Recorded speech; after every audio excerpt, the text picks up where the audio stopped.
Everyone, आप सभी का स्वागत है लेट्स स्टडी द बेसिक पे। मेरा मीनू शर्मा। तो चलिए करते हैं क्लास 7 चैप्टर 2 ब्रिंगिंग अप कारी। इसकी हमने एक्सप्लेनेशन कर ली है पहले ही। अगर आपको फिर भी उसका लिंक चाहिए तो मैं डिस्क्रिप्शन में डाल दूंगी।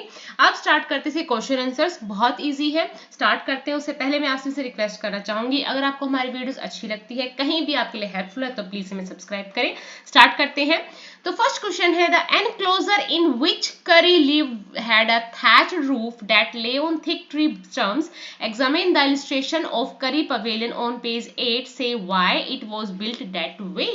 कि जो हमने thatched उसका एक जो घर दिखा था पवेलियन में, कि यहाँ पे चार ऐसे स्टैम्प थी किसकी, ट्रीज की, और उसके ऊपर झोपड़ी बना के पूरा एक हट का उसको रूप दे रखा था। ऐसा क्यों था या उसको कैसे एक्सप्लेन कर रखा है। सो द एनक्लोजर इन विच करी lived had a thatched roof that ले ऑन थिक ट्री स्टम्प।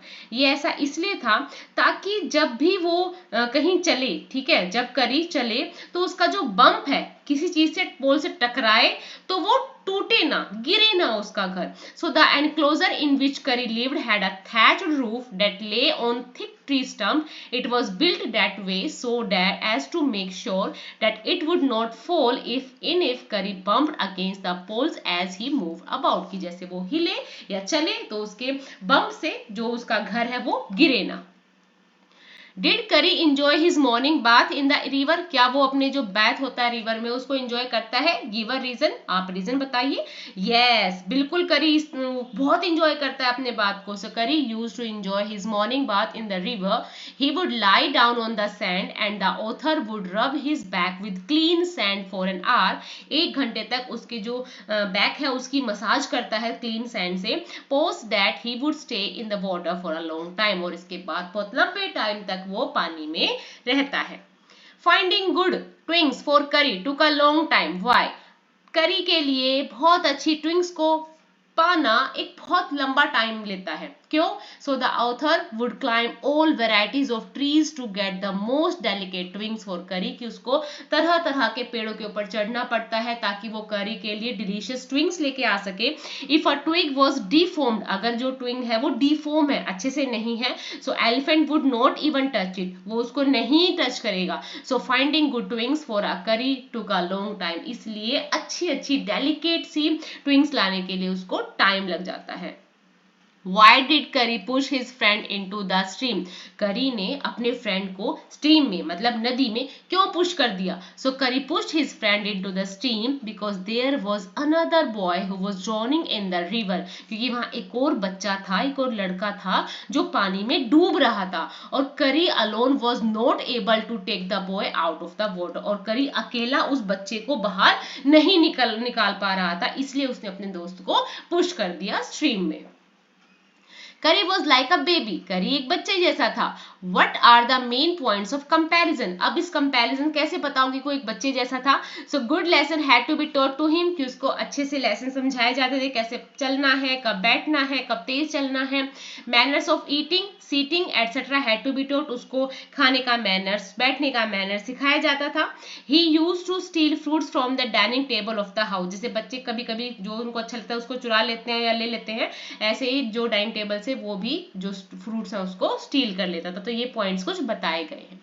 करी help himself to all the bananas in the house without anyone notice it. How did he do it. भाई करी ने क्या किया, खुद ही सारे bananas लेके खा लिया। ठीक है, ठीक है। अब how did he do it, उसने ऐसे कैसे किया। So Kari help himself to all the bananas in the house without anyone notice it. He did so with the help of his long trunk. उससे अपनी सूंड की हेल्प से उनको चुरा लिया उन बनानास को। He would steel the bananas kept on the dining table दो द विंडो। विंडो के में से जाके उसने अपनी सूंड को बाहर निकाला और उनको बनानास को चुरा लिया। Curry learned the commands to sit and to walk. What were the instructions for each command? अब हमें बताना है कि उसको चलने के लिए, उसको बैठने के लिए कुछ कमांड दी जाती थी, तो उनको क्या कहते हैं। तो ढाट का यूज करते हैं जब उसको बैठाना होता है, to make him sit. The word use to make him walk was mali, कि जब बैठाना होता है तो ढाट का यूज करते हैं, उसको ढाट बोलते हैं, उसको कान से खींचते हैं और माली करके उसकी सूंड को जब खींचते हैं तो वो चलने लग जाता है। What is the master call? अभी मास्टर कॉल क्या है? Why is the most important signal for an elephant to learn? अभी ये वाला जो सिग्नल है ये सीखना क्यों जरूरी है? So the master call is a strange हाउलिंग hissing sound. अभी बताया था जैसे कोई टाइगर या स्नेक लड़ रहा है, जहाँ स्नेक है वो हिसिंग साउंड करेगा, टाइगर हाउलिंग की साउंड करेगा, तो वो वाली एक साउंड निकालनी पड़ती है मास्टर को, ताकि वो समझ सके कि ये मेरी मास्टर की कॉल है या ये मास्टर कॉल है। This noise has to be made in the air, ये हवा में ही बोलनी पड़ती है। When an elephant listen to the master call he uprooted the trees and make a passage through the jungle to the house. अब जैसे ही एलिफेंट अपने मास्टर की कॉल को सुनता है वो ट्रीज को उखाड़ना स्टार्ट कर देता है और घर से लेकर जंगल तक एक बिल्कुल साफ रास्ता बना देता है, ताकि उसका जो मास्टर है इजीली घर जा सके। तो मास्टर कॉल का ये मतलब होता है, एक स्ट्रेंज हाउलिंग हिसिंग साउंड होती है जिसे टाइगर और स्नेक लड़ रहे हैं, एयर में ही करनी पड़ती है। और ये इसलिए सिखाई जाती है कि अगर उसका मालिक कहीं फंस जाए तो जो एलिफेंट है वो ट्रीज को अपरूट करना, उनको निकालना, उनको उखाड़ना स्टार्ट कर देता है और एक पैसेज बना देता है, एक सड़क बना देता है जंगल से लेकर घर तक की। इस स्टोरीज में या इस चैप्टर में इतना ही था।